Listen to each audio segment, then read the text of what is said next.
Itong aircon na to, walang problema. Gumagana. Ang problema, yung aircon doon sa kabilang kwarto kahapon, yung aming ginagawa. Nakita mo mukha ko. Yung aming ginagawa kahapon, yun na may problema. So, madalang daw gamitin to kasi parang bodega-bodega na lang yan. May mga gamit na tambak.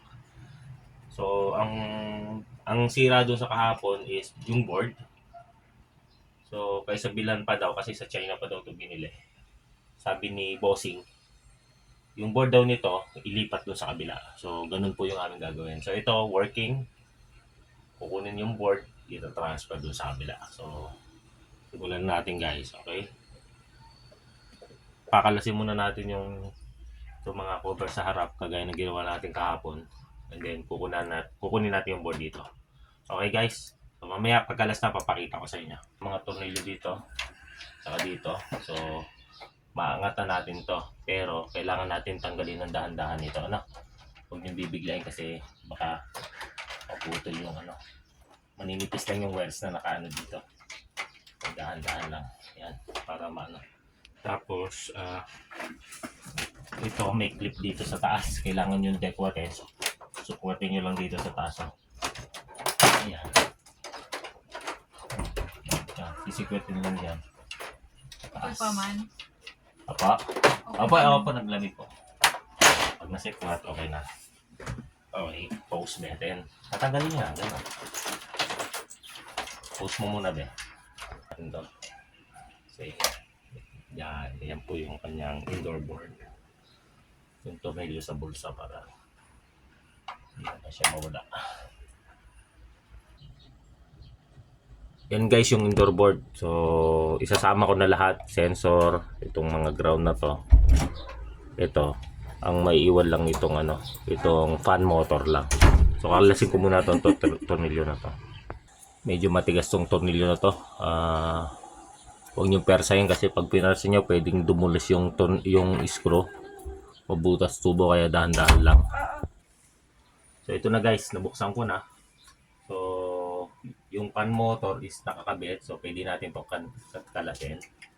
Ito, madali naman tandaan, tatlo doon. And then, ito, ayan, isa pa dito. Tanggalin din natin ito. So, tatlo. So, dalawa nang nahaltak nating harness, ano? Ingat-ingat sa paghalta kasi. Sensitive yan. Ano pa siya. So, kalasin muna natin guys. Kung ano, kala ko na kuryente. Tapos, ano lang naman, madali lang naman ang wirings niya. So,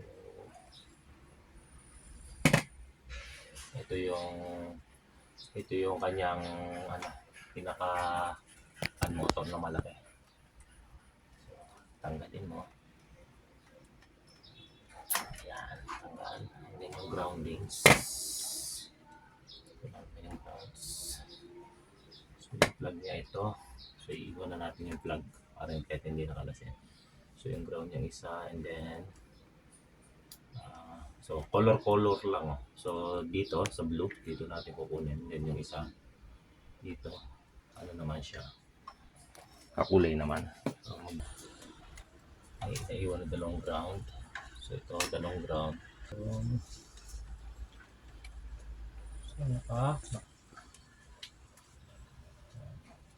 So, ganun lang naman tanda. Di ba, magkagaya. Parehas pula dito. Parehas blue dito. Tapos ito na rin ibubukod natin. Itong bubuhol ko. So, dito ba? Malinaw? Yan. Ayan. Tapos, ito naman. Itong blue dito. Yung maputla dito sa side na to, beha. Be. Ayan. Ito yung mamamsira. Dandan lang ito. Ay sus, gano'n.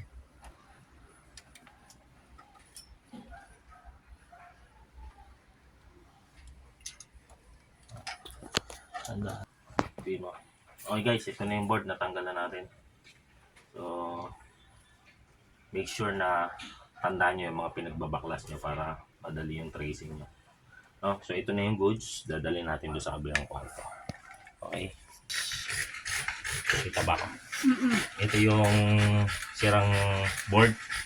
Natanggalan natin dito. So, sinama na natin to kasi ganun din naman eh.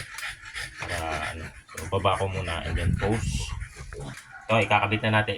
Ano muna, tuloy-tuloy mo ha. So, ito na guys, ikakabit na natin. So, dahan-dahan lang ang pagkakabit. So, una natin ikabit ay ihuli natin syempre yung supply ng ating kuryente, no? So, ikabit na natin ito sa fan motor. Balik lang natin, isa-isa lang. Kung paano natin tinanggal doon sa kanina, make sure na may babalik ng ayos. And then, ito, yung galing dito papunta sa dun sa labas.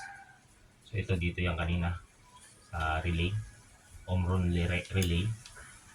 And then, itong blue, dito yan. So, interchangeable naman siya. Dito ko lagay siya kasi pares lang naman yan eh. Ayan. So, dito yan siya. And then, ito, dito sa gilid. Sa labas kanina. Maalala nyo. Tinanggal ko sa labas yan. And then, ihuli natin to kasi ito yung supply eh. And then, ito, yung tatlo.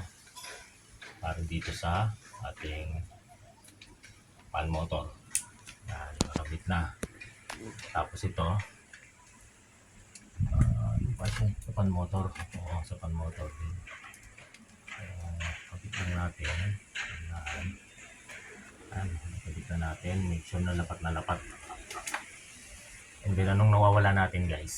So, itong dalawang common and then yung ground. No? Yung na lang nawawala. Yung ating sensor is ito. Isasabit lang naman natin to. So, ikabit ko muna yung huli natin yung supply para ano. Tapos yung ground kasi masyado makapit, baka mabutas. So, ikakabit ko muna. Post muna konti. Ibabalik na natin yung supply. So, nilagyan ko tape kanina kasi nga ay delikado. 220 po yung supply niyan. Naka-steam po yan. Kahit naka-gloves tayo, kailangan make sure tayo na always secure ang ginagawa. And then ito, yung isang line. Color coding lang naman yan. Pag na-imply natin to, pwede natin i-test bago natin totally i-balik siya. So ito na po, moment of truth. Ayun po, narinig nyo, tumunog. So, paabot ng remote, boss. Itutok mo dito, be, buhayin mo. So ito po, bago natin ipasok sa bahay, paandarin muna natin, ano, para ma-observe ko. So, akin na, be, yung remote. So, 40. Sunak sa pool. Yan, gumagana na po yung fan niya. Ilang minutes na yan, asawa ka? 8 na. Okay. So, i-hold ko muna ang video para pumasok tayo sa 10 minutes, ano? Okay. Okay guys, okay na. Ibabalik ko na lang and then tatakpan na natin. Tapos na. So, yung stop apart. Okay, so gumagana na. Board lang talaga sira. Working na siya. So, medyo kinat ko lang yung mga unnecessary para masusundan niya. So, okay na to guys. Working. So guys, okay na. Tapos na. Gumagana na. Board lang po yung nagisira. So, yun lang po. Within 10 minutes, nakita nyo kung paano magpalit ng board. Keep on watching. Salamat.